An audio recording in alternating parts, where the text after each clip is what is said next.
Hello and welcome, dear viewers. You're watching ERi-TV. I'm Anseba, beginning this broadcast with the major headlines for today.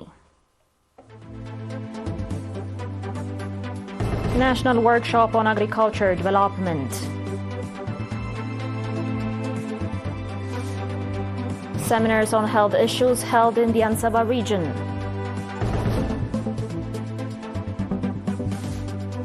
Russia to increase drone production by tenfold in 2024.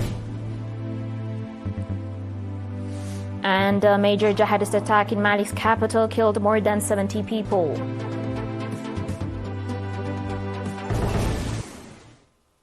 On your local reports, a national workshop aimed at enhancing youth participation in the implementation of the strategic plan to ensure nutritious food for all and everywhere was held yesterday at the National Confederation of Eritrean Workers Hall.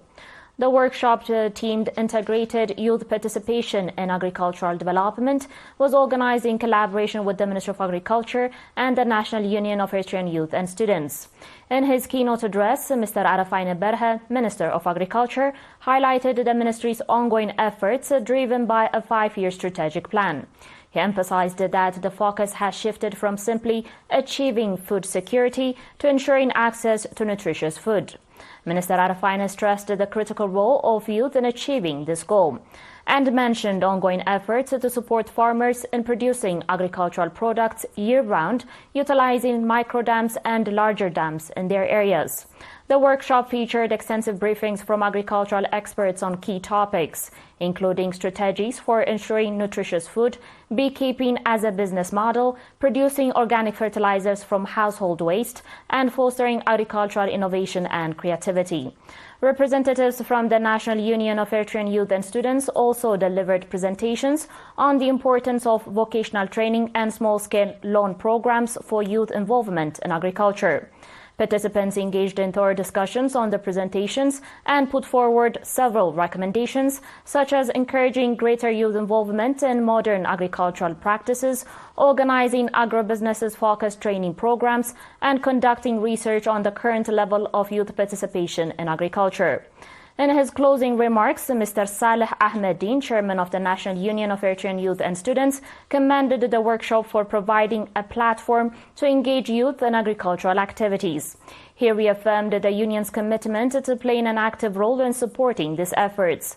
The workshop was attended by over 140 officials and experts from the Ministry of Agriculture and the National Union of Eritrean Youth and Students.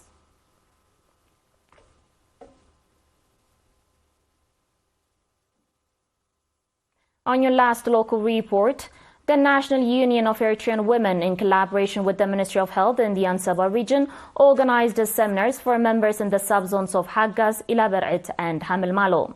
These seminars focused on communicable diseases with a particular emphasis on HIV/AIDS.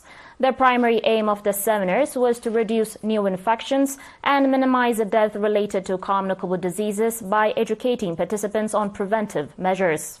Ms. Amna Hassan, head of the National Union of Eritrean Women branch in the region, highlighted the union's commitment to controlling the spread of communicable diseases. She emphasized the importance of strengthening the union's organizational capacity and raising awareness among women through peer education and other initiatives. Ms. Amna also stressed the need to preserve the achievements already made and to engage in awareness campaigns to educate the youth, preventing their exposure to these diseases. Participants of the seminars called for the continuation of such programs, stressing the importance of environmental sanitation and the need for ongoing awareness-raising efforts, particularly on the significance of voluntary HIV/AIDS counseling.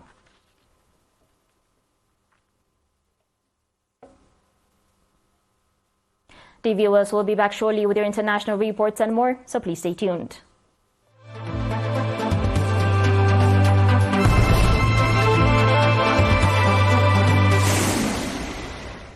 Welcome back.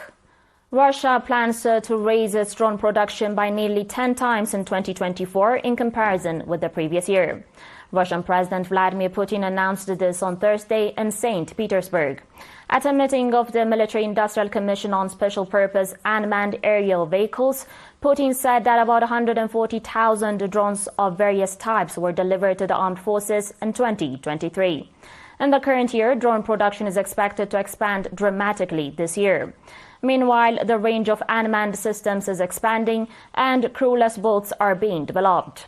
According to the Russian president, by 2030, 48 research and production centers for drone design, testing and serial production will be established throughout the country.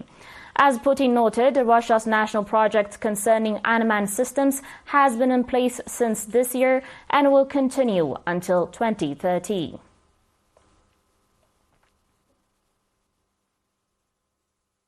On today's final report, a Malian security source said on Thursday that a major attack by an Al-Qaeda-linked group on a military police training camp and nearby airport complex in Bamako earlier this week killed more than 70 people and wounded more than 200.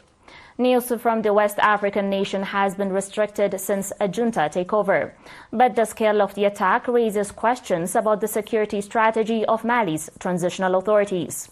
A security source speaking on condition of anonymity told AFP that 77 people had been killed and 255 wounded in Tuesday's attack in Bamako. Mali's military-led authorities have so far not released a precise death toll from the attacks claimed by the Al-Qaeda-linked group to support Islam and Muslims.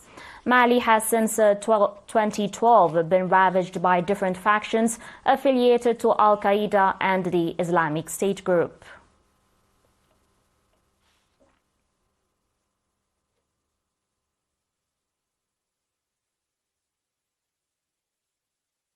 You're still watching us on ERi-TV. Dear viewers, and now recap of the major headlines. National Workshop on Agriculture Development. Seminars on health issues held in the Anseba region. Russia to increase drone production by tenfold in 2024. And a major jihadist attack in Mali's capital killed more than 70 people. That was it for today, dear viewers. Thanks for watching and have a good one.